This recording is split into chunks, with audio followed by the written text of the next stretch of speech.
રાજકોટમાં એપીએમસીમાં લાભપાચમ ખાતે મુહૂર્ત કરવામાં આવ્યું હતું। લાભપાચમના દિવસે એપીએમસીમાં મુહૂર્ત કરાયું હતું, જ્યાં રાજકોટ ખાતેથી આ સમાચાર સામે આવ્યા છે। રાજકોટના એપીએમસીમાં લાભપાચમનું મુહૂર્ત કરાયું,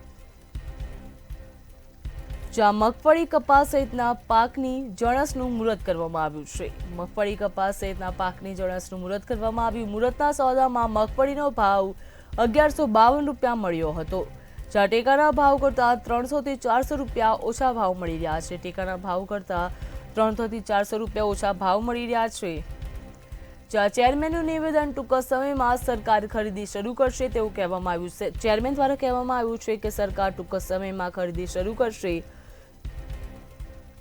જ્યાં ખેડૂતોને સરેરાશ 900 થી 1150ના ભાવ મળી રહ્યા છે। રાજકોટ સહિત સૌરાષ્ટ્રમાં એપીએમસીમાં મગફળીની આવક નોંધાઈ છે।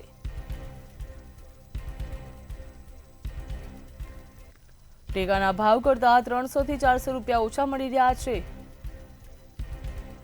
લાભપંચમની શુભ શરૂઆત થઈ છે અને બેડી માર્કેટિંગ યાર્ડમાં મુહૂર્તના સોદા પણ થયા છે। સીધા જ આપણે દ્રશ્ય દેખાડવા માંગીશ બેડી યાર્ડના, કે જ્યાં હાલ જે મુહૂર્તના સોદા છે તે થયા છે અને આ મુહૂર્તના સોદાને લઈને ક્યાંક ને ક્યાંક ખેડૂતો ખુશ દેખાઈ રહ્યા છે।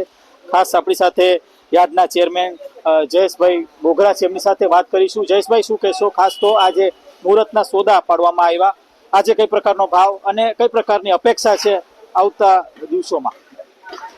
આજે નવા વર્ષમાં લાભપાચમના પહેલા દિવસે મુહૂર્તના સોદા પાડવામાં આવ્યા અને આવા હવામાન ખરાબ હોવાને કારણે પણ માલ અમે પૂરી સુરક્ષિત ઉતાર્યો છે અને ખેડૂતોનો એક પણ માલ પલળે નહીં એની પૂરી તકેદારી રાખી અને હરાજી ચાલુ કરવામાં આવી છે।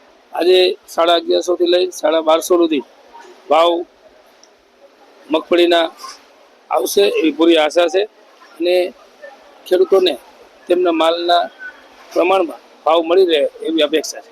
જયેશભાઈ, તમને લાગતું ક્યાંક ને ક્યાંક ભાવ છે ઓછા મળી રહ્યા છે, ખેડૂતોની કંઈક અપેક્ષા અલગ જ હોય છે કે ભાવ છે તે સારા ભાવ મળે, શું કહેશો તમે? હું પણ ખેડૂતનો દીકરો છું, મને પણ અપેક્ષા હોય ખેડૂત તરીકે કે હું જે મગફળીનું ઉત્પાદન કરું અને આટલી મહેનત કરી અને મને સારા ભાવ મળે એવી અપેક્ષા હોય જ અને હોવી જ જોઈએ।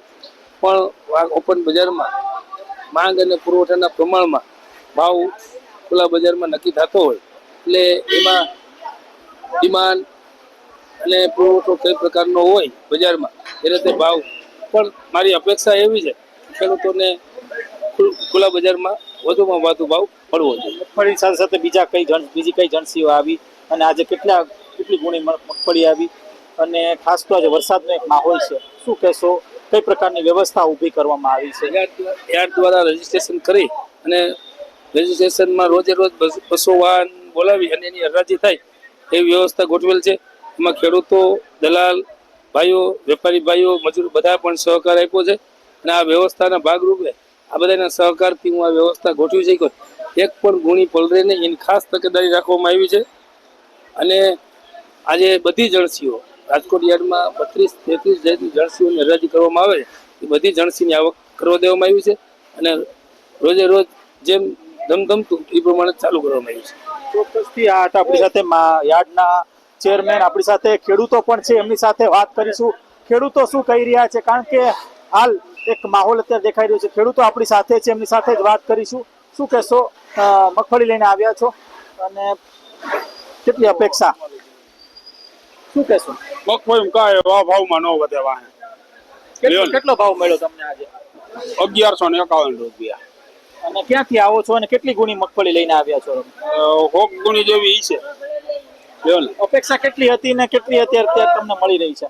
અપેક્ષા 1400 જેવું ભાવ જડે ને તો સારું કહેવાય, લ્યો ને આમાં કાંઈ વધે નહીં ખેડૂતને। ચોક્કસથી ખેડૂતો ક્યાંક ને ક્યાંક નાખુશ દેખાઈ રહ્યા છે। અપેક્ષા તેઓ 1400 થી વધારે રકમની ક્યાંક લગાડીને બેઠા છે મગફળી માટે, પણ બીજી બાજુ હાલ અત્યારે જે યાર્ડમાં જે અત્યારે ભાવ છે તે 1100 થી 1200 રૂપિયાના વચ્ચે ક્યાંક ને ક્યાંક અત્યારે મગફળીનો ભાવ બોલાવી રહ્યો છે અને તેના જ કારણે ક્યાંક ને ક્યાંક હાલ અત્યારે સ્થિતિ હજી સુધરે એ પ્રકારની વાત ખેડૂતો કરી રહ્યા છે। પણ સાથે સાથે જો વાત કરવામાં આવે તો જે ખેડૂતો માટે હાલ અત્યારે ક્યાંક ને ક્યાંક નાખુશી પણ દેખાઈ રહી છે।